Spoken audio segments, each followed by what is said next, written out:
உள்ளாட்சி தேர்தல் வர இருக்குது. இப்போ திருப்பி இது சட்டமன்ற தேர்தல் எதிர்கொள்ள இருக்கும். இப்போ அதுக்கு எப்படி வேலை செய்கிறது, வேட்பாளர் தேர்வு, எந்தெந்த தொகுதி யார் போட்டிடுறது, இதெல்லாம் முடிவு பண்ணுறதுக்கான ஒரு களமாகவும் அது காலமாகவும் வச்சு பயணிச்சுக்கிட்டு இருக்கோம். இப்போ ஒரு பகுதியாக செய்கிறோம். இந்த 2 ஆண்டுக்குள்ளே 2 முறைக்கு மேலே பயணம் செஞ்சிடணும்னு நான் நினைக்கிறேன். அதுக்கு அந்த பயணத்தில் ஒரு தொடர்ச்சியாக இன்னைக்கு விருதுநகர் 2021 சட்டமன்ற தேர்தலுக்கும் இப்போ உள்ள பாராளுமன்ற தேர்தலுக்கும் 1.5% வந்து நாம் தமிழர் கட்சி வந்து வாக்கு வங்கி அதிகமாக இருக்கு. இந்த ஓட்டு வந்து பிற அரசியல் கட்சிகளில் இருந்து வந்தா புதிய வாக்காளர்கள் போட்டால் அடிக்கிறீங்க. இதற்கு புதிய வாக்காளர்கள்னு இதில் ஒன்றும் இல்லை. அதாவது அவங்க அப்பா ஒரு அரசியல் கட்சியை சார்ந்தவராக இருப்பார், அவங்க குடும்பம் இருக்கும். அதில் இருக்கிற ஒருவர் அந்த கோட்பாட்டிலேருந்து விலகி ஒரு புதிய அரசியல் கோட்பாட்டுக்கு வர்றாருங்கிறது ஒரு மாறுதல் தான்.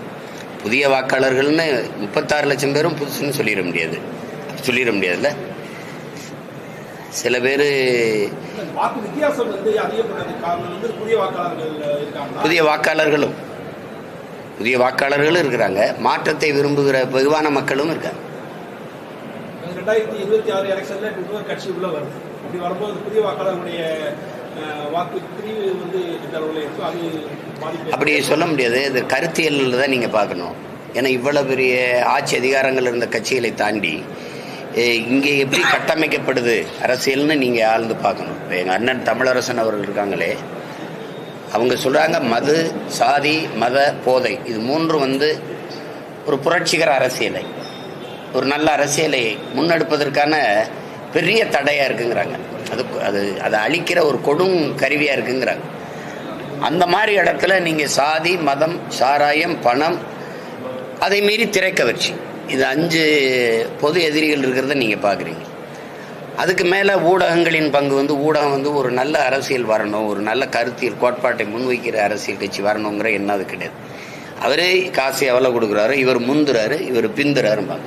முந்துறவர் 2000 கொடுத்துருப்பாரு, பிந்துறவர் 1000 கொடுத்துருப்பாரு. இதுதான் இதை வந்து. ஆனால் எல்லா இதுகளும் ஊழலை ஒழிப்பம்பாங்க, லஞ்சத்தை ஒழிப்பம்பாங்க. ஊழல் லஞ்சத்துக்கான விதையே வாக்குக்கு காசு கொடுக்கறதுல தான் ஊண்டப்படுது, அது எல்லாருக்கும் தெரியுது.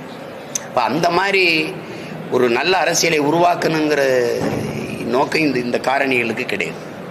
அதுக்குள்ள இப்போ எங்களுக்கு எந்த பின்புலமும் இல்லை. நீங்கள் பார்க்குறீங்க, இதில் எங்களுக்கு வந்து பொருளாதார வலிமையும் இல்லை. 50 கோடி செலவு பண்ண பாராளுமன்ற தேர்தலில் நாங்கள் 6 தொகுதிக்கும் சேர்த்து 5 லட்சம் தான் செலவு பண்ணியிருக்கோம். துண்டறிக்கை கொடுத்துருக்கோம். எங்களுக்கு கூட கொஞ்சம் காசு இருந்தால் 1 லட்சம் துண்டறிக்கையை 2 லட்சம் ஆக்கியிருக்கோம். இப்போ இந்த அளவுக்கு தான் நாங்கள் வேலை செய்கிறோம். ஆனால் இதுக்குள்ளே தேடி 6 தேர்தலாக ஒரு சின்னத்தை சந்தித்தேன் நான்.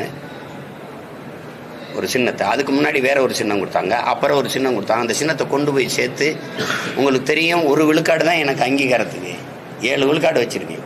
அந்த ஏறும்போது குறவழி நடித்து கீழே தள்ளி விட்ட மாதிரி அந்த சின்னத்தை எடுத்துக்கிட்டு இவ்வளோ பேருக்கு அதே சின்னத்தை கொடுத்த இந்த தேர்தல் ஆணையம் எனக்கு மட்டும் எடுக்குது பாருங்க. உங்களுக்கு காரணம் என்னன்னு புரியுது. ஃபர்ஸ்ட் கம் ஃபர்ஸ்ட் சர்வ்ன்றாங்க அவங்க. குக்கர் சின்னம் கிடைக்காம தான் ஐயா டிடிவி தினகரன் போட்டியே போடல. ஒரு தடவை உங்களுக்கு ஞாபகம் இருக்கு. சைக்கிள் சின்னம் கிடைக்காம தான் ரெட்டலையிலே ஐயா ஜி.கே. வாசன் போட்டிட்டார். மாம்பழ சின்னமும் அங்கீகரிக்கப்படல, இந்த கட்சியெல்லாம் அங்கீகரிக்கப்படலை. ஆனால் உங்களோட கூட்டணி வச்சவொன்னா அந்த சின்னம் அவங்கவுங்களுக்கு கிடைக்குது எப்படி? அப்போ அந்த ஃபர்ஸ்ட் கம் ஃபர்ஸ்ட் சர்வ்ங்கிறது போய் ஒரு இந்திய கட்சின்னு சொல்லி அவனுக்கு கொடுத்தீங்க. அவன் எங்கேயுமே போட்டி இல்லை, ஏன் கொடுத்தீங்க? அந்த கட்சி அந்த சின்னத்தை, என்னுடைய சின்னத்தை எடுத்து இங்கே சுயேட்சைகளுக்கு கொடுக்க காரணம் என்ன? சுயேட்சையை கொடுத்தீங்க, ஏன் சின்னத்துக்கு கீழே வைக்க பக்கத்தில் வைக்க காரணம் என்ன? சரி, எனக்கு ஒரு மைக்கை கொடுத்தீங்க, அதை மக்கள்கிட்ட நான் கொண்டு போயிட்டேன். ஆனால் வாக்கு பெட்டியில் மைக்கு மாதிரி வைக்காம கீழே 5-6 பொத்தானை வச்சு சீப்பு போல கட்டிட்டீங்க. எவ்வளவு இடையூற ஒரு மகன் சந்திக்கிறதுன்னு பாருங்க. அது அந்த சின்னம் எங்கே இருக்குன்னு கண்டுபிடிக்க முடியாத அளவுக்கு. இதுக்குள்ள 36 லட்சம் பேர் எங்களை தேடுறாங்க அப்படிங்கிறது, அது இந்திய தேர்தலுக்கு அது ஒரு மாறுதல், அது ஒரு புரட்சி. ஆங்கிலத்தில் சொன்ன ரெவல்யூஷன் தான். அதனால அது புதிய இந்த வாக்கை சிதைக்கிறது. எங்கள் கோட்பாடு உங்களுக்கு தெரியும். நாங்கள் வந்தால் இப்படி தான் ஆட்சி செய்வோம், நாங்கள் வந்தால் இப்படி. பாடமொழி தமிழ் அல்ல, பயிற்று மொழி தமிழ். எங்களுக்கு வந்து வேளாண்மையை முன்னிறுத்தி கட்டப்படுகிற தற்சார்பு பசுமை பொருளாதாரம் தான். சாராய பொருளாதாரம் இல்லை, வர்த்தக பொருளாதாரம் இல்லை. முதலாளிகளின் வளர்ச்சி நாட்டின் வளர்ச்சியின் கட்டமைக்க நாங்கள் தயாராக இல்லை. வெறும் நகர்ப்புற வளர்ச்சியை மட்டும் காட்டி அதுதான் வளர்ச்சின்னு சொல்ல. நாங்கள் சிற்றூர்களின் வளர்ச்சியும் ஒன்றாக சேர்த்து எடுத்தால் தான் தேசத்தை சமூகத்தில் வளர்த்தெடுக்க முடியுங்கிற கோட்பாடு கொண்டவங்க. அப்படி ஒரு மாற்று தத்துவத்தை ஒவ்வொன்றுக்கும் சொல்லி சொல்லி சொல்லி சொல்லி கட்டமைக்கிறது நாங்கள் தான். இந்த கருத்தில் ஏற்கிறது தான் என்னுடைய வாக்காளர்கள். அதனால் இதை யாரும் சிதைக்க முடியாது. இப்போ ஒரு கட்சி வருதுன்னா அவங்க அந்த கட்சி என்ன கோட்பாடை வைக்குதோ அந்த கோட்பாட்டை ஏற்கிறவர்கள் தான் வாக்கு செலுத்த முடியுமே ஒழிய, மற்றபடி அந்த வாக்கு சரிக்கிறது ஓட்டை பிரிப்பீங்க. நான் கூட கேட்பேன், ஓட்டை ஏன் அப்படி ஓட்டா போட்டா பிரிக்கிறோம்னா அவ்வளோ பலகீனமாக ஓட்டை போட்டு வச்சுருக்க, அவள் காங்கிரீட் சுவராக வச்சுருங்க, நாங்கள் வேணால் பிரிக்காமல் போயிடுறோம் அப்படின்னு. அது சும்மா அதெல்லாம் யார் ஓட்டையும் யாரும் பிரிக்கிறது இல்லை. மதுவுக்கு எதிராக உங்களுடைய முன்னெடுப்பு அதிகமாக இருக்குது. அக்டோபர் 2ஆம் தேதி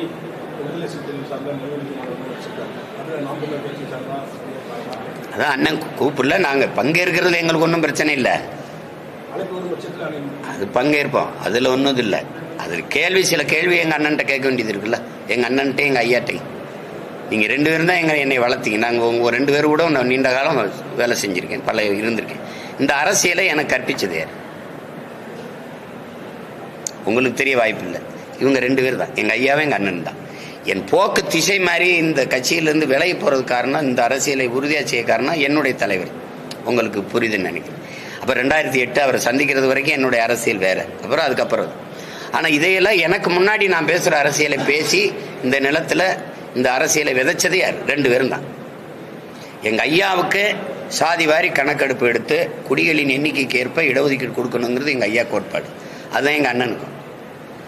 மதுவை ஒழிச்சிடணும் அப்படின்னு. நீங்கள் அதிகமாக உழைக்கும் மக்கள் குடிக்கிறது யாருன்னு தெரியும். அதிகமாக படையாச்சி பறையர் தான். வட மாவட்டத்தில் 2 சமூகம் தான், 2 பேரும் நம்ம பிள்ளைய தான் குடிக்கிறாங்க. இதில் தடுக்க வேண்டிய பொறுப்பு இருக்குது, 2 பேருமே தெரியும். ஆனால் ஒரே ஒரு இது, மதுக்கடையை மூடுறது யார்? சாதி வாரி கணக்கெடுப்பு எடுக்கிறது யார்? அவங்களோட அந்த கட்சியோட தான் கூட்டணின்னு எங்கள் ஐயாவும் சொல்லலை, எங்கள் அண்ணனும் சொல்லலையே. திரும்பி எவன் எடுக்க மாட்டானோ, எவன் சாராய கடையை மூட மாட்டானோ அவனோடய போய் நம்ம தேர்தல் உடன்பாடு வச்சு நம்ம வாக்கையில அவனுக்கு செத்து வலிமையை கொடுத்துட்டு மூடுறானா எப்படி மூடுவான்?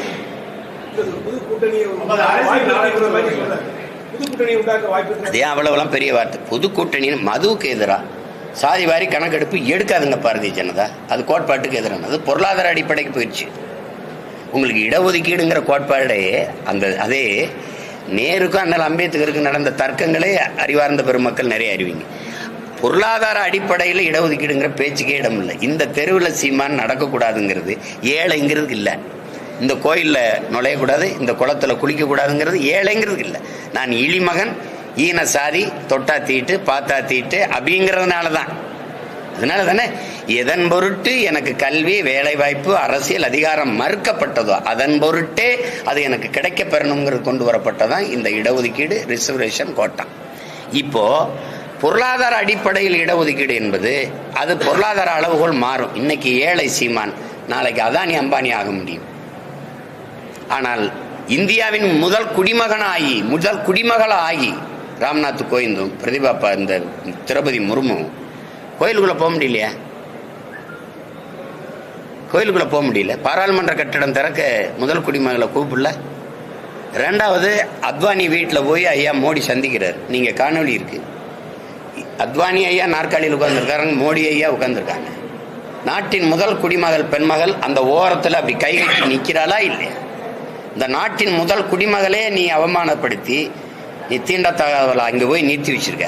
அவளை உயரத்துக்கு அவள் வந்து பிரசிடென்ட் ஆஃப் இந்தியாவுக்கு இந்த நிலைமை அவள் கை கட்டி நிற்கிறா. நீங்கள் 2 பேரும் உட்காந்து பேசுறீங்க, எந்திரிச்சு பாரத மாதாக்கு ஜெயங்கிறீங்க. இது எப்படிப்பட்ட ஒரு ஜனநாயகம், எப்படிப்பட்ட நிலைப்பாடுன்னு நீங்கள் பாருங்க. ஒரு நாற்காலியை போட்டு முதல்ல அந்த பெண்ணை உட்கார வச்சுட்டு நீங்கள் உட்கார்ந்துருந்தா இது பெண்ணியத்தை போற்றுகிற நாடு, பெண்களுக்கு உரிமை அளிக்கிற நாடு, சகோதரத்துவம் சமத்துவம் உள்ள நாடு, ஜனநாயக நாடு, இதெல்லாம் நீங்கள் பேசலாம். அப்ப நான் அவளை உயரத்துக்கு வந்து என் மேல சுமத்தப்பட்ட சாதிய இழிவு, தீண்டாமை, கொடுமை போலன்னா அப்ப பொருளாதாரத்துக்கு அதுக்கு சம்பந்தமே இல்லையே. அப்ப அந்த அடிப்படையில நீங்க அதனாலதான் நம்ம எங்க ஐயாவும் சரி நாங்களும் சரி இன்னைக்கு இங்க இருக்கிற இடஒதுக்கீடு நீங்க எல்லாம் போயிட்டு இருக்கிறாங்க.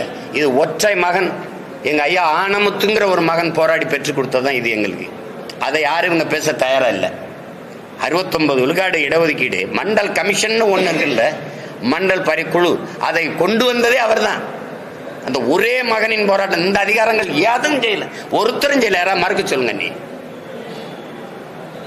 அப்ப இவங்க எடுக்க மாட்டாங்க. நேர் எதிர் கோட்பாடு கொண்ட பிஜேபி சாதிவாரி கணக்கெடுப்பு எடுக்கணும்னு தள்ளி விடுறதுங்கிறது எவ்வளவு ஏமாற்று. நீங்க எடுக்க முடியாது. இப்போ அருந்ததியருக்கு 3 விழுக்காடு கொடுத்தது யாரு? திமுக, ஐயா கருணாநிதி. இஸ்லாமியருக்கு 3.5 விழுக்காடு கொடுத்தது யாரு? ஐயா பாட்டாளி இந்த படையாட்சிகளுக்கு வன்னியர்களுக்கு 10.5 கொடுத்தது யாரு? ஐயா எடப்பாடி. ஒரு மாநில கட்சியின் அதிகாரத்திற்கு, ஆட்சி அதிகாரத்திற்கு 3 விழுக்காடு, 3.5 விழுக்காடு, 10.5 விழுக்காடு இடஒதுக்கீட்டை பிரித்து பங்கிட்டு கொடுக்கிற அதிகாரம் இருக்கு உங்களுக்கு. சாதிவாரி எண்ணி கணக்கிடுறதுக்கு அதிகாரம் இல்லையா? புரியுதா? எப்படி எடுக்கிறது அப்படின்னா, வீட்டுக்கு வீடு ஓட்டை எப்படி எண்ணி காசு கொடுக்குறீங்க? அப்படி என்னங்க, எல்லாரும் கொடு, எண்ணி கொடு, எடுத்து கொடுக்காத, அளந்து கொடு, அள்ளி கொடுக்காத. இதானே இடஒதுக்கீடு. நீங்க அப்படி செய்ய தயாரா இல்லை. ஏன் என்ன மறுக்கிறீங்க? எல்லாரும் கேட்குறேன், எங்களுக்கு எண்ணி கொடுத்துருணும். இப்ப தேவேந்திரர் எங்களை பட்டியல் பிரிவுல இருந்து வெளியே எடுத்துருன்றான். நீ மறுபடியும் என்ன சொல்ற? அதுல கிடைக்கிற சலுகை எனக்கு கிடைக்காம போயிடும். நான் சலுகையே கேட்கலையே, நான் உரிமையை கேட்கிறேன். இந்த நாட்டின் குடியா எனக்கு உரிமையை கேட்கிறேன். எனக்கு உரிய இடஒதுக்கீடு கேட்கல, பங்கீடு கேட்கிறேன், பகிர்வு கேட்கிறேன். அதை நீ புரிஞ்சுக்கிறாம நீ அங்க இருந்தா நீ எஸ்சி எஸ்டிங்கிற. எஸ்டி ஷெட்யூல்டு டிரைப்ஸுக்கு அவன் எத்தனை பேருக்கு என்னென்ன கொடுத்துருக்க? ஆர்டிஐல கேளுங்க, தகவல் உரிமை சட்டத்தில் கேளுங்க. ஒண்ணு தெரியுமா உங்களுக்கு? சாதி சான்றிதழ், நான் குறவர், நான் இருளவர், ஈழவர், ஏதாவது ஒண்ணு, ஒரு போயர், ஒட்டர், இப்படி ஏதாவது எனக்கு இருந்த சாதி சான்றிதழ் இருந்தாதான் நான் அந்த இடஒதுக்கீடை பெற முடியும். உங்களால் நம்ப முடியுதா? நான் போராடி 3000 பேருக்கு சாதி சான்றிதழ் வாங்கி கொடுத்துருக்கேன் நிலைமையில இருக்குன்னா இவன் என்ன இடஒதுக்கீடை பெற்றிருப்பான்னு நீங்க நினைக்கிறீங்க? ஒரு குடும்ப ரேஷன் கடையில அரிசி போடுறீங்க, குடும்ப அட்டை இருந்தானே, ரேஷன் கார்டு இருந்தா தானே அரிசி வாங்க முடியும். எனக்கு கார்டே இல்லை, அப்புறம் அரிசி போட்டு என்ன, பருப்பு போட்டு என்ன? எப்படி ஆட்சி நடக்குது பாருங்க. நீங்க இப்ப தேவேந்திரன்னு வச்சுக்கிறீங்க, நான் அதுல குடும்பம்னு இருக்கேன், காலாடி இருக்கேன். எங்களுக்கு பிரிச்சு கொடுத்தியா? படையாட்சி இருக்கேன் 10.5. அதுல அரச படையாட்சிக்கு எவ்வளவு, பந்தல் படையாட்சிக்கு எவ்வளவு? சும்மா அப்படி இதை எடுத்துக்க அப்படின்னா எப்படி எடுத்துக்கிறது? இப்ப நாங்க முக்குளத்தோர்னு இருக்கோம், கல்லருக்கு எவ்வளவு, மறவருக்கு எவ்வளவு, அகமுடையருக்கு எவ்வளவு உள்ஒதுக்கீடு பண்ணிட்டீங்களா? அப்புறம் அதனாலதான் எண்ணீருங்கிற. கல்லர் எவ்வளவு, மறவர் எவ்வளவு, அகமுடையர் எவ்வளவு? நீங்க மொத்தமா 3 சாதி, கல்லருக்கு ஒரு மினிஸ்ட்ரி, மறவருக்கு 1, அகமுடையருக்கு 1, 3 சீட்டு முடிச்சு விட்டீங்க, 3 அமைச்சர். ஆனா என்ன, நீங்க கல்லருக்கு எத்தனை வருது, இவருக்கு எத்தனை வருது, குடிகளின் எண்ணிக்கைக்கு ஏற்ப நீங்க கொடுக்கணும். அப்படி நீங்க என்ன மாட்டுறீங்க? நான் கோனார் வச்சுக்கிறேங்க, நாட்டிலே 2 அமைச்சர் கொடுத்துருக்கீங்க, 2ஐயும் என் மாவட்டத்திலேயே கொடுத்துட்டீங்க, சிவகங்கையிலேயே. அப்ப திருநெல்வேலி இருக்க கோனாரு, திருவண்ணாமலை இருக்க கோனாரு, ஒண்ணு பிரிச்சு கொடுத்துருக்கணும், இல்ல 2ஐயும் ஒரே மாவட்டத்தை கொடுத்துட்டீங்க. இந்த இவ்வளவு எண்ணிக்கையில் இருக்கு, எனக்கு 2 தான். உங்க வீட்டிலே 2 அமைச்சர் இருக்காரு. நீங்க முதலமைச்சர், அப்புறம் உங்க மகன் விளையாட்டுத்துறை அமைச்சர், உங்க அப்பா முதலமைச்சர், நீங்க துணை முதலமைச்சர், இப்ப உங்க மகன் துணை முதலமைச்சராக போறாரு. அப்ப நாட்டிலேயே எங்களுக்கு 2, உங்க வீட்டிலேயே உங்களுக்கு 2ன்னா இது என்ன சமூக நீதி?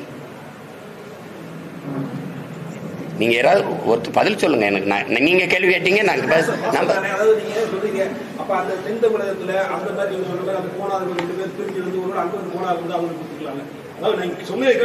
ஆமா, நீங்க திருநெல்வேலியில கோனார் நாங்க இருக்கும்ல.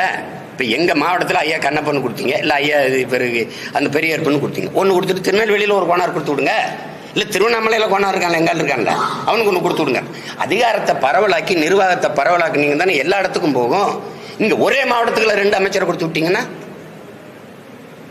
என்னங்கய்யா? அப்ப நீங்க செய்ய மாட்டீங்க, நாங்க கேள்வியும் கேட்க கூடாது. எப்படி இது?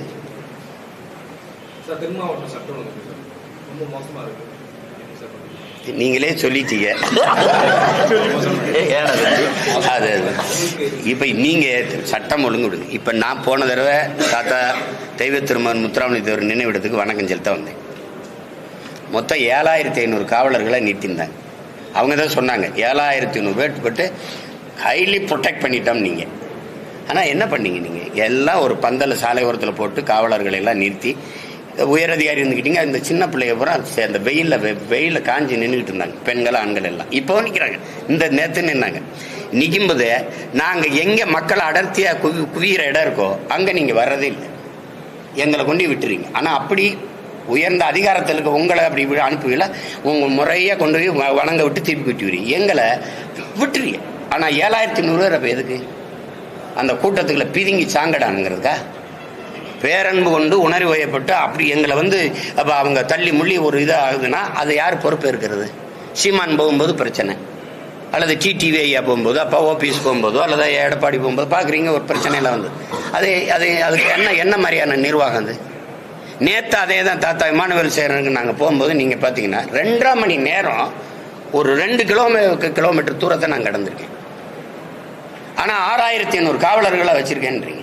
கட்டடத்து மேலே நின்று எல்லா காவலர்களும் எங்களை காவல்துறை கண்காணிப்புன்னு போடுறாங்களா, அது மேலே நின்று எங்களை கண்காணிக்குது. எப்படி பிதுங்கி எவ்வளவு நசுங்கி சீமான் போறாரு அப்படின்ட்டு உண்மையிலே வேதனையா இருக்கு. அதை தான் அண்ணன் செல்வ பிறந்தையோட சொன்னாங்க. நீங்க ஒரு வழி பண்ணி கொடுத்து எங்களை கொண்டு போய் வழி விட்டா ஒரு 10 நிமிஷத்துல நாங்க வெளியேறிடுவோம். 2.5 மணி நேரம் ஆகுதுங்க. அப்ப 6500 பேர் இங்க குவிச்சு பயன் என்ன? அப்ப அது அந்த சட்டம் ஒழுங்கு நீங்க அந்த இடத்துல ஒரு தள்ளி விட்டாங்க, ஒருத்தர் விழுந்துட்டாரு, மயங்கிட்டாரு, ஒரு குறவழியில் மீச்சிருச்சு, நெஞ்சில மீச்சிருச்சு, அல்லது ஏதோ உயிர் சேதம் ஆயிடுச்சு.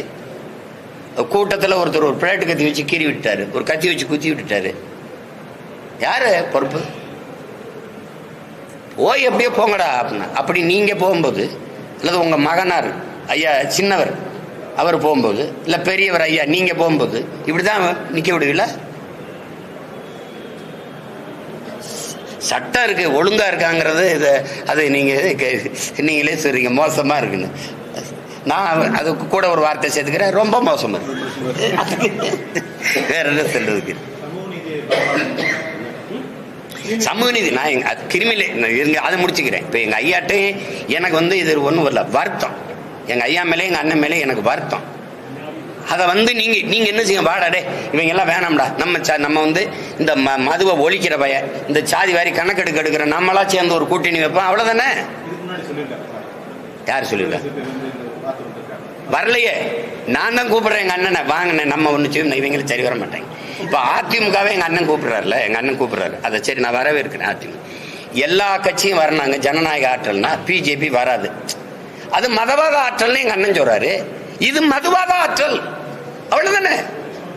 நீங்க மதவாத ஆற்றலுக்கு எதிராக இருக்கிற எங்க அண்ணன் மதுவாத ஆற்றல் கூட கூட்டின்னு வச்சிருக்கிறாரு. அது இல்லை, அவர் தோணிருக்கலாம். சரி, இது அதிகம் பாதிக்கப்படுகிற உழைக்கும் மக்கள் உங்களுக்கு தெரியும். தென் மாவட்டங்கள்ல யாரு, வட மாவட்டங்கள்ல யாரு? உழைக்கும் மக்கள்ல சரிபாதி இருக்கிற படையாச்சி பறையர் தான் வட மாவட்டத்தில். நீங்க உங்களுக்கு தெரியும், இது 2 பேரும் தான் பெரும் சேதத்துக்காகி உயிர் பலியாகி உழைக்கும் குடிகள். இந்த கள்ளச்சாராயம் குடிச்சு செத்ததுலேயே உங்களுக்கு பாருங்க, மரக்காணத்துல செத்தம் யாருன்னு நினைக்கிறீங்க? இப்ப எங்க அண்ணன்ட்ட ஒண்ணு இல்லை, நான் அன்பாவே கேட்கிறேன். எங்க அண்ணன்ட்ட, அண்ணன் 2021 திமுக பதவிக்கு வந்த உடனே அவங்க இறந்தாங்க மரக்காணத்துல 19 பேர். 2024 முடிஞ்சு இப்ப 25 இப்ப 24 பாதிக்கு மேல வந்து இப்ப நீங்க மாநாடுன்றீங்க. அப்பவே போட்டிருக்கணும்ல.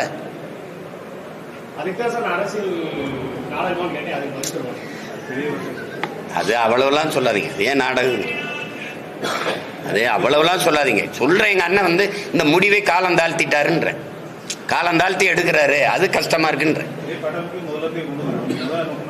கொண்டு வந்து எங்க ஐயாட்ட இருக்கிற கொள்கையில, உயிர்ப்பு கொள்கையில இந்த சமூக நீதியும் இந்த மதுவுக்கு எதிரான இந்த சாராய படுகொலைக்கு எதிரானதுதான். இதுல 2ல எங்க ஐயா பாருங்க, பொருளாதார அடிப்படையில் இடஒதுக்கீட எங்க ஐயா ஏத்து அமைதியாயிட்டாங்க. அது காரணம் நாங்க என்ன செய்ய முடியும், கூட்டணி. நான் கூட கேட்டேன், ஐயா நீங்களாயா அதை அப்படி பேசுறதுன்னு. அதுக்கு எதிராக வந்தா கொள்கை எதையும் தூக்கி போட்டு வரக்கூடிய எங்க ஐயா அப்படி பேசிருக்க கூடாது. பொருளாதார எனக்கு பிஜேபியோட கூட்டணி வச்சிருந்ததுனால நான் என்ன செய்ய முடியும்ட்டாங்களே. நம்மளுடைய கொள்கை இருக்கிற அந்த நம்ம தத்துவத்தினுடைய இதயமா இருக்கிறத அவன் வந்து சதைக்கிறான், அதுல விட்டுட்டாங்க. இப்ப வந்து சாதிவாரி கணக்கெடுப்பு எடுன்றாங்க. ஐயா அன்புமணி சொல்றாங்க, எடுத்து என்ன பண்றது? அவன் அந்த இடஒதுக்கீட்டுக்கு எதிரால இருக்கான். முன்னேறிய வகுப்பினர்னு ஒரு வார்த்தையை போடுறான். சாதி வகுப்புன்னா சாதி தானே, சாதி எப்படி முன்னேறும்? ஒருத்த கல்வி விரி பெற்று வேலை வாய்ப்பை பெற்று அதுக்குரிய ஊதியத்தை பெற்று வருவாயை பெருக்கி அது பொருளாதாரத்தில் மேம்படுவதற்கு 16 வளர்ச்சி. யாரு எது பொருளாதார அப்படி பேசாதீங்க. அந்த இடஒதுக்கீடு முறையை அப்படி கொண்டு வரப்படல.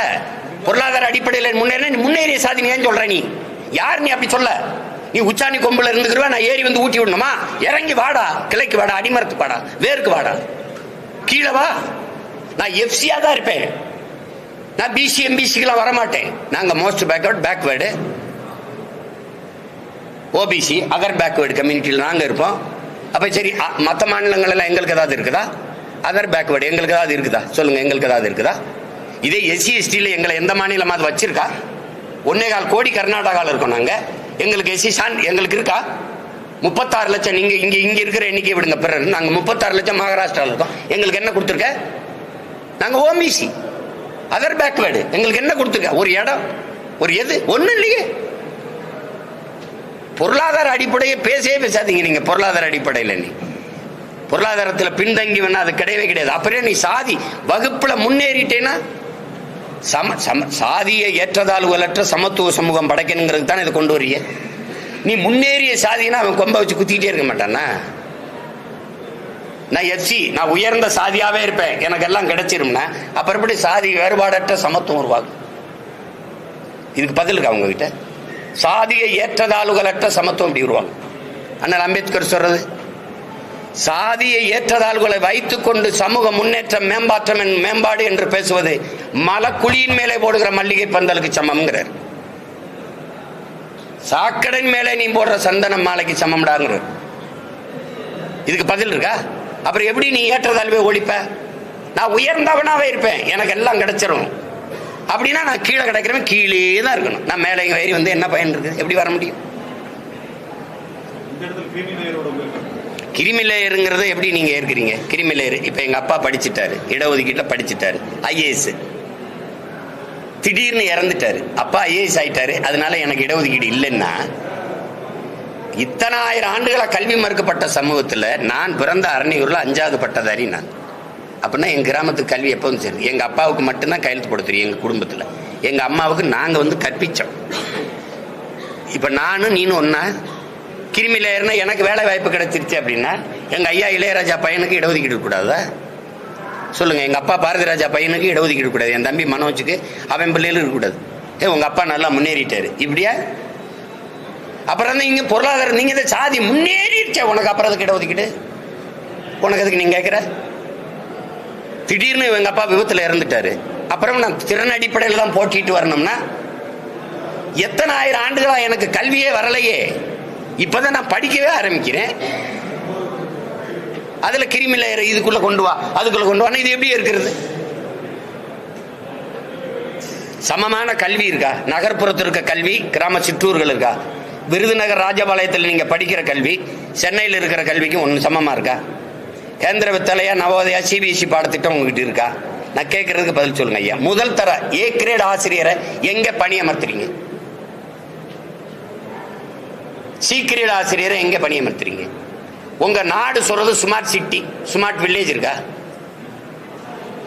நீ கான்சன்ட்ரேட் பண்றது, நீ கவனம் செலுத்துறது நகர்ப்புற வளர்ச்சியை, சிற்றூரின் வளர்ச்சியை ஏறிட்டு பாக்குறியா? ஏறிட்டு பாக்குறியா? நீ எங்களுக்கு குடிநீர், மின் வசதி, சாலை வசதி, அடிப்படை சுகாதார வசதி, எதை பத்தியாவது நீங்க கவலைப்பட்டிருக்கியா? அப்புறம் பசுமாட்டை பத்தி கவலைப்படுவேன், எங்களை கவலைப்படுவியா?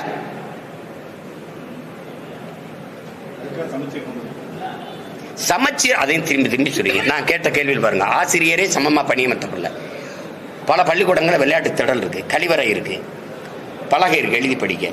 இவருக்கு நகர்ப்புறத்தில் இவருக்கு எல்லா வசதி இருக்கு. நான் ஓராசிரியர் பள்ளி, எனக்கு மேற்கூரை இல்லை. பல பள்ளிக்கூடங்களில் மேற்கூரை இல்லை, மரத்து நிழலில் படிக்கிற பிள்ளைகள். இது சமச்சீரா இருக்கா? அரசு பள்ளியிலே சென்னையில் இருக்கிற கட்டட பள்ளிகளுக்கும் இங்கே நகர் கிராமப்புறங்கள் இருக்க பள்ளிக்கூடம்னா, நான் அரணியூரில் படித்தேன், என் பள்ளிக்கூடத்தை பார்க்குறீங்களா? வாக்கு செலுத்துறதுக்கு மட்டும் அந்த 2 ஒரு சுவரு மேலே ஆஸ்பெஸ்டா சீட் இருந்துச்சு, தரையில் தான் உட்காந்து நான் படித்தேன். 2 ஆசிரியர் ஒரு ஆசிரியை இருந்தாங்க. இப்போ அது இல்லை, மூடப்பட்டுருச்சு. திருப்பி நான் அதை சீரமைச்சு, இவங்க தானே சொன்னாங்க, தம்பி அன்பில் மகேஷ் தான் சொன்னார், அங்கே இருக்கிற பழைய மாணவர்களை நான் பழைய மாணவர்கள் நாங்கள் உள்ளூர்காரங்களை காசு போட்டு நாங்கள் செஞ்சுக்கிட்டு கழிவறை கட்டி வச்சிருக்கேன். ஆசிரியர் பணி இல்லை, ஆசிரியர் போடலையே, விண்ணப்பிச்சுக்கிட்டே இருக்கேன், போடலையே. அங்கே விளையாட்டு திடல் இல்லை, என் பிள்ளைக்கு கழிவறை இல்லை, நான் தான் கட்டி கொடுக்க வேண்டியது இருக்கு. அங்கே படிக்கிற என் பிள்ளைக்கு 3ஆம் ஆசிரியரை போடுவீங்க, 3rd கிரேட் ஆசிரியர், 1st கிரேட் ஆசிரியர் எங்கே போடுவேன்? நகர்ப்புறத்தில். சமச்சீர் எங்கே இருக்கு? என் கையில் ஒரு புத்தகம் இருக்கு, அரசு பள்ளியில் சென்னையில் படிக்கிறவர் கையிலையும் ஒரே புத்தகம் இருக்கு. புத்தகம் ஒன்னா இருக்கு, பாடத்திட்டம் ஒன்னா இருக்கு, பாடமுறை ஒன்னா இருக்கு. சீர் எங்க இருக்கு? எங்க இருக்கு? நீ குளிரூட்டப்பட்ட அறையில் உட்காந்து படிக்கிற, உனக்கு உட்கார்ந்த மேசை எல்லாம் இருக்கு, இப்படி எழுதுறதுக்கு வைக்கிறதுக்கு எல்லாம் இருக்கு, உனக்கு கணினி இருக்கு, எல்லாம் மணி எல்லாம் வச்சு படிக்கிற. எங்களுக்கு என்ன இருக்கு? எங்க இருக்கு சமச்சீர் கல்வியை நீங்க கொடுத்துட்டீங்க? வார்த்தைகளில் பெரியார் சமத்துவபுரம்னு இருக்கு, பேர்ல இருக்கு. அந்த இடத்துல கட்டப்பட்ட சமத்துவபுரத்துல எல்லா சமூகமும் ஒன்னா குடியிருக்கா? வளைவுல பேர் இருக்கு ஐயா, உள்ள இருக்கா? அப்ப எப்படி எந்த மாதிரி எடுத்துக்க? அது மாதிரிதான் சமச்சீர் கல்வி அப்படின்னா சமமா ஆயிடுச்சு இருக்கு அப்படின்னு. பொதுத்திறன் போட்டியில நகர்ப்புறத்துல படிச்சவனும் சிற்றூர்ல படிச்ச நானும் போய் பொதுத்திறன் போட்டியில ஒன்னா போய் மோதி வெல்ல முடியும் நீங்க நினைக்கிறீங்களா? ஓராசிரியர் பள்ளியில படிச்ச நானும் 5 பாடத்தை 5 ஆசிரியர் நடத்துவார். அதுபோக நான் தனி பயிற்சி வச்சு படிச்சுக்கிறேன். கணிதத்துக்கு தனியா, எந்த பாடத்துல நான் பலகீனமா இருக்கேன், அறிவியல் அங்க தனி பயிற்சி வைடா, டியூஷன் வச்சு படிச்சுக்கிறேன், திறனை மேம்படுத்திக்கிறேன். நானும் நீனும் ஒன்னா அப்படி. நான் தென்ன ஜிம்முக்கு போய் அப்படி வச்சிருக்கேன் உடலை, ஏன்னா இடுப்புக்குள்ள விளங்காது. 2 பேரும் ஒரே கோட்டில் ஓடி வெற்றி கோட்டை தொடுனா எப்படி நான் ஓட முடியும்? சொல்லிக்கிறோம் நம்ம, எல்லாம் சமச்சீர் ஆயிடுச்சு, எல்லாம் சமத்துவம் ஆயிடுச்சு, எல்லாம் ஆயிடுச்சு அப்படின்னு. என்ன நீங்க விடுதலை பெற்ற நாட்டில் ஊராட்சி மன்ற தலைவர் தேசிய கொடி ஏற்ற முடியல. என் தம்பி ஒரு படம் எடுத்துக்கான், நண்பன், 20ஆம் தேதி வருது பாருங்க. அது அவ்வளவு வலியை சுமந்து வருது அந்த படம். என் தம்பி சரவணன் எடுத்துக்க, அப்படி நந்தன் 20ஆம் தேதி வருது. இப்படிப்பட்ட சமூகத்துல தான் இன்னும் வாழ்ந்துட்டு இருக்கோம். விடுதலை பெற்ற நாடுன்னு சொல்றோம், அதையும் நம்ம நம்புறோம். கொடுமை. ஒரு தாழ்த்தப்பட்ட ஒருவன் ஊராட்சி மன்ற தலைவராக வந்துடுறான், அவனை கொடியேற்ற விடலை. கொடியேற்றும் போது எல்லாரும் போயிட்டாங்க. சரி, பிள்ளைய நிற்குது, அதுக்கு மிட்டாயாவது கொடுப்போம்னு மிட்டாயை கொடுக்கும்போது தாழ்த்தப்பட்டவங்க கையில் வாங்க மாட்டேன்னு பள்ளிக்கூடத்துக்கு பிள்ளைகள்லாம் வாங்க மாட்டேன்னு போகுதுன்னா, அந்த பிஞ்சு நெஞ்சுக்குள்ளுக்குள்ள இந்த சாதியை நஞ்ச விதைச்சவன் யார்? இப்படிப்பட்ட சமூகத்தை இது வளர்த்து என்ன பண்ண போறீங்க? என்ன எங்கே போகுது நாடுன்னு? அப்புறம் நான் இடஒதுக்கீடு கேட்டா வகுப்பாரி பிரதித்துவம் தாடான்னா அவன் என்ன பண்ணுவான்றீங்க? ஏழைன்றீங்க. அவன் என்ன கொடுமையோ போங்க. வேற ஏதாவது கேளுங்க. என்ன சொல்லு? ராஜபாளையம் நகராட்சியோட 9 ஊராட்சி இணைத்து வந்து மாநகராட்சியை தலைமையிட்ட போறதா ஒரு அறிவிப்பு, ஒரு உத்தரவு இருக்கு. அதுக்கான சாத்தியம் ஆராய்ங்க. இதனால வந்து கிராமப்புறங்களுடைய உள்ளாட்சி பாதிப்புன்னு சொல்லிட்டு நிறைய பேர் எதிர்த்து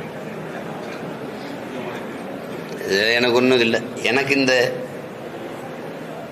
ஊராட்சி ராஜெல்லாம் எனக்கு வந்து இது இல்லை. நான் ஆட்சிக்கு வந்தால் ஊராட்சி ராஜ்யம் உள்ளாட்சியில் இருக்காது, அது செய்ய மாட்டேன். எம்ஜிஆர் செய்யலை.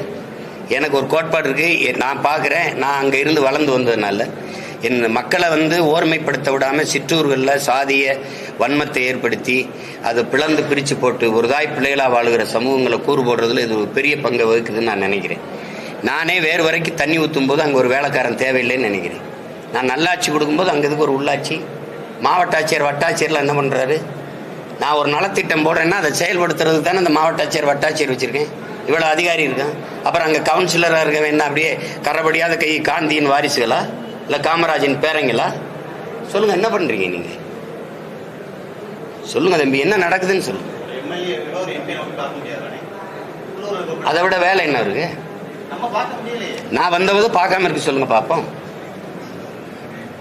பார்க்காம இருக்க சொல்லுங்க. 8 அமைச்சரை வச்சு இவ்வளவு பெரிய நாடு அன்னைக்கு பிரிக்கப்படாத அந்த சேர்த்து ஆண்டார்ல காமராஜர். 8 அமைச்சர் தானே. அவர் காலத்துல தான் இந்த நாடு வளர்ந்துருக்கு. அவர் 9 ஆண்டு காலத்துல வளர்த்தெடுத்ததை மீதி 60 ஆண்டுகள் அவர் வளர்த்துருக்காங்களான்னு மட்டும் ஒரு சான்று சொல்லுங்க. அவர் கட்டியதான் பள்ளிக்கூடம், அவர் கட்டினதான் அணை, அவர் போட்டதான் சாலை, அவர் கொண்டு வந்ததான் தொழிற்சாலை. ஏதாவது இருக்கா? அவர் பல அணைகளை கட்டினாங்க, நீங்க எல்லாம் பல துணைகளை கட்டினீங்க. வேற என்ன பண்ணீங்க?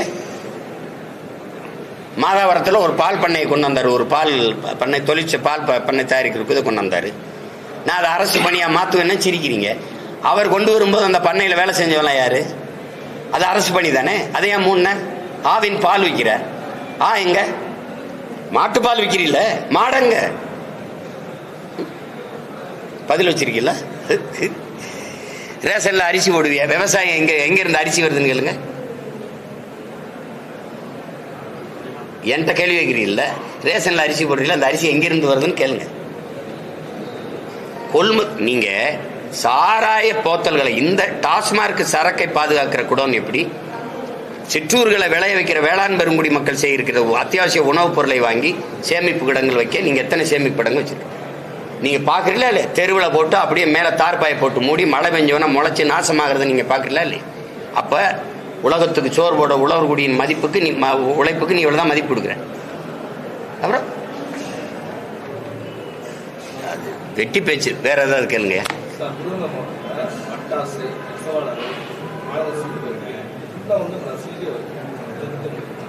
நசுங்கிக்கிட்டே வருதா?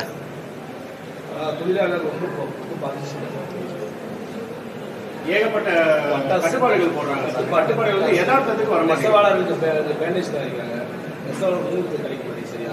அது வந்து அந்த நூல் விலையேற்றம், மின்சாரம் அதுவாகவே சொல்லணும். இப்போ ஈரோடு, திருப்பூர் எல்லா இடத்துலையும் பாதிக்கப்படுதில்ல சிறு குறு தொழில் எல்லாமே. காரணம் அந்த சொத்து வரியும் மின்கட்டண உயர்வும் வந்து பெரிய அளவுக்கு பாதிக்குது. மின்கட்டண உயர்வு நெசவு உங்களுக்கு தெரிய விஷயம் தெரியல எவ்வளோ பாதிக்கப்படுது. அது நூல் விலை, அந்த மூலப்பொருளின் விலையேற்றம் பெரிய அளவுக்கு பாதிக்குது. இந்த பட்டாசில் வந்து நமக்கு வந்து ஒரு பாதுகாப்பற்ற இருக்கிறது, பாதுகாப்பாக இருக்கணும். இன்னும் ஆரம்ப சுகாதார நிலம் ஒரு ஒரு ஒரு வெடித்த உடனே எடுத்துகிட்டு போய் ஒரு மருத்துவம் செய்கிறதுக்கான மருத்துவ வசதியே முதல்ல இல்லை. நீங்கள் பார்க்குறீங்க. அது ஒரு பாதுகாப்பான இதை வந்து இவ்வளோ காலம் இவ்வளவு பேரிடர் நடந்த பிறகு ஒரு விழிப்புணர்வு வந்திருக்கணும். மக்கள்கிட்டையும் சரி, அந்த தொழிற்சாலை உரிமையாளர்கிட்டையும் சரி, அதிகாரத்தில் இருக்கணும் சரி. இந்த விபத்து தொடருது, இதை தடுக்கிறதுக்கு இதுக்கு என்ன பண்ணுறதுங்கிற திட்டம் நம்மகிட்ட இல்லை. அது அங்கே ஒரு பெரிய சீர்கேடு. அதனால தான் ஆண்டுதோறும் பேரிடரில் நம்ம அந்த திடீர்னு வெடி விபத்தில் நம்ம பல உயிர்களை பறிகொடுக்க வேண்டிய சூழல் வருது. அதுக்கு நீங்கள் வேலை வாய்ப்பை வந்து பெருக்கணும், எல்லாருக்கும் எல்லாருக்கும் வேலை கிடைக்கணும் வாழ்விடத்திலேன்னா நீங்கள் வேளாண்மை சார்ந்த தொழிற்சாலைகளை முன்னெடுக்கிறத தவிர வழி கிடையாது. இப்போ நீங்கள் உதாரணமாக இப்போ நிலமும் வளமும் சார்ந்த தொழிற்சாலைன்னு நான் சொல்கிறேன். இப்போ மாடு வளர்க்குற இப்போ 1000 ஒரு பாலின் சந்தை மதிப்பு மட்டும் தமிழ்நாட்டில் 9 லட்சம் கோடி இருக்கு. பால் எங்கேருந்து வருது தமிழ்நாட்டுக்கு? ஆந்திராவிலேருந்து வருது. ஏன் ஆந்திராவிலேருந்து வருது? உங்களுக்கு என்ன பிரச்சனை மாடு வளர்க்குறதுல? நீங்கள் வீட்டுக்கு வீடு ஒரு மாடு கொடுத்திய, ஒரு ஆடு கொடுத்திய, ஒரு நாட்டுக்கோழி கொடுத்திய. ஏன் கொடுத்திய? வறுமை போயிடும். நீங்கள் வீட்டில் வளர்க்க சொல்லி எங்கள் ஆத்தாளப்பு கொடுத்திய. நான் என்ன சொல்கிறேன், அதை நாட்டில் வளர்ப்போன்றேன் தானே. ஒரு நாட்டுக்கோழியின் விலை, கறி விலை எவ்வளவு? 650 ரூபா. ஆட்டுக்கறி விலை எவ்வளவு? 1000 ரூபா. ஆடும் மாடும் நடமாடும் வங்கி அப்படின்னு சொல்கிறான். மொபைல் பேங்க்குங்கிறான், நடமாடும் வைப்பகம்ங்கிறான். உனக்கு அவமானம். அப்போ நீ வெக்கப்படுறா, கறிதிங்க வெக்கப்படு, பால் குடிக்க வெக்கப்படு. மாடு வளர்க்குறது உனக்கு அசிங்கமாக இருக்குல்ல, வெக்கப்படு. அப்போ மாடு பண்ணை 1000 ஏக்கரில் மாட்டு பண்ணைன்னா அது சார்ந்த வேலை. படித்தவன் படிக்காதவனுக்கு அரசு வேலை வந்துடுது. பாலை எடுத்து பால்கோவா தயாரிக்க, பாலாடை கட்டி தயாரிக்க, நெய் தயாரிக்க, மோர் தயாரிக்க, வெண்ணெய் தயாரிக்க. அதுக்குள்ளே இந்த பால் நேரடி உணவுப் பொருளுக்கு இப்படி போகும்போது அது சார்ந்த தொழிற்சாலை வரும்போது காற்று விஷமாகாது, நீர் நஞ்சாகாது, நிலம் கெடாது. புரியுது நினைக்கிறேன். அப்போ எல்லாருக்கும் வாழ்விடத்தில் விருதுநகர்லேயே தொழிற்சாலை, கரும்பு நல்லா விளையும், கரும்புலேருந்து வெள்ளம் எடுக்கிற தயாரிச்சுக்கிற தொழிற்சாலை. பனை வருது, பனையிலிருந்து கருப்பட்டி தயாரிக்கிறது, பனை ஓலையிலிருந்து பெட்டி தயாரிக்கிறது, நார்லேருந்து கட்டுறது. ஒரு கயிற்று கட்டில் 40,000 ரூபா அமெரிக்காலன்னா உங்களால் நம்ப இயலுதா? ஒரு கயிற்று கட்டில் 40,000 ரூபா. ஒரு மீன் குழம்பு வைக்கிற சட்டி இருக்குல்ல, மண் சட்டி, 13,500 ரூபா, 13,000 ரூபா. நீ பொருளாதாரம் எங்கே இருக்குன்னு தெரியாமல் சாராயம் வித்து எங்களை சாகடிச்சுக்கிட்டு நீ ரொம்ப கேள்வி கேட்டால் 1000 ரூபா அம்மாவுக்கு கொடுத்துட்டு, அப்புறம் மகளுக்கு கொடுத்துட்டு, அப்புறம் மகனுக்கு கொடுத்துட்டு, இவ்வளோ காலம் கழிச்சு ஒரு நாளைக்கு 30 ரூபா தானே எங்கள் தகுதி. இவ்வளோ காலம் கழிச்சு பொருளாதார பெருக்கத்துக்கு வா, வேளாண்மை சார்ந்து வா, வாழையை விளைவை. விருதுநகரில் ஒருத்தர் வாழை நாரில் பை செய்கிறாரு, வேட்டி செய்கிறாரு, சேலை செய்கிறாரு, வாழை மட்டையில் சாப்பிட்ற தட்டு தயாரிக்க முடியும். இவ்வளவு இருக்குங்க. அந்த இடத்துக்கு வா, மாற்று பொருளாதார பெருக்கத்துக்கு வா. 2,76,000 ஏக்கர்ல சாப்ட்வேர் இண்டஸ்ட்ரியின் பிதாமகன் பில்கேட்ஸ் 2,76,000 ஏக்கர் அமெரிக்காவில் விவசாயம் செய்கிறார். 2,76,000 ஏக்கர். அவர்கிட்ட கேட்குறாங்க, இது மாதிரி உங்களை மாதிரி ஆளுங்க, நீங்கள் விவசாயம் செய்ய போயிட்டீங்க, அங்கே தான் எல்லாருக்கும் வேலை கொடுக்க முடியும், அங்கே தான் பொருளாதாரம் இருக்குங்கிறது. தக்காளி விலை 200 ரூபா ஆயிடுச்சுன்னா ஐயோ அம்மானு குதிக்கிறேன். நீங்கள் ஏன் தக்காளி விளைய வைக்கிறதுக்கு வைக்கப்படுறீங்க? வெங்காயத்தை வெளிநாட்டிலிருந்து இறக்குமதி செய்கிற வெங்காயங்க இவ்வளவு பெரிய நிலமும் வளமும் மனித ஆற்றலும் இருந்து ஒரு வெங்காயத்தை கூட உன்னால விளைவிக்க முடியல. எப்படி? இந்தியா உலகத்திலே மாட்டுக்கறிய அதிகமா ஏற்றுமதி செய்யற நாடு இது. இந்தியா 24 லட்சம் டன் ஆண்டு ஒன்றுக்கு ஏற்றுமதி செய்யுது. அப்ப நான் 2014 இப்ப 30-40 லட்சம் டன் ஏற்றுமதி செய்யும். Beef export Hindustan is number 1 நாட்டின் பிரதம அமைச்சரே சொல்றாரு. உங்களுக்கு தெரியுது. அதிகமா அந்நிய செலாவணியை வருவாய் ஈட்டுகிற ஒரு தொழில் ஏற்றுமதி, மாட்டுக்கறி ஏற்றுமதி தான். மாடு வளர்க்கறதுக்கு என்ன பிரச்சனை? இந்த மாட்டுக்கறியை ஏற்றுமதி செஞ்சு அதிக லாபம் ஈட்டிட்டு வருது இந்தியா. யார் எந்த நாட்டுக்கு ஏற்றுமதி செய்யுது? அவ்வளவும் கிறிஸ்தவ இஸ்லாமியர் நாடு. அவன் காசை வாங்கி சாப்பிடுற இந்த நாடு, இந்த அதிகாரம் இஸ்லாமியர்லாம் அடிச்சு வெளியில போடா, கிறிஸ்தவெல்லாம் ஓடுறா அப்படின்னா எப்படி? அப்ப ஊரானுக்கு நீ மாட்டுக்கறியை ஊட்டி விடுவா, உள்ளவன் சாப்பிட்டா அடிச்சு கொண்டு விடுவேன். இது ஒரு தத்துவம் வச்சிருக்க நீ.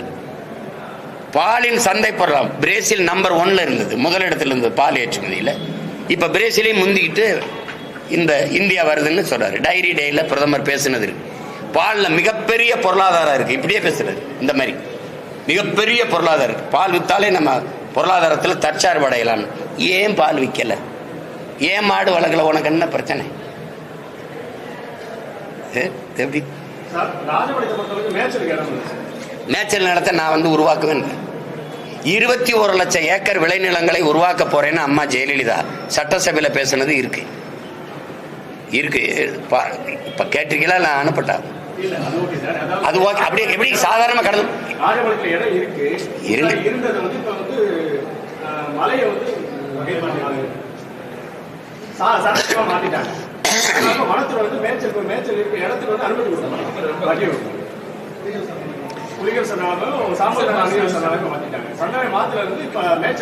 இத மேய்ச்சல் நிலமா மாத்துறதுக்கு எவ்வளவு நாள் ஆயிரும் நினைக்கிறீங்க?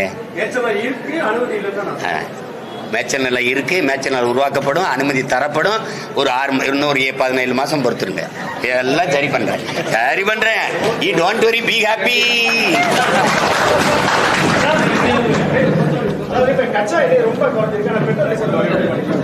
அதுதான் நீங்க வெளிநாடுகள்ல என்னதான் இந்த மூலப்பொருள்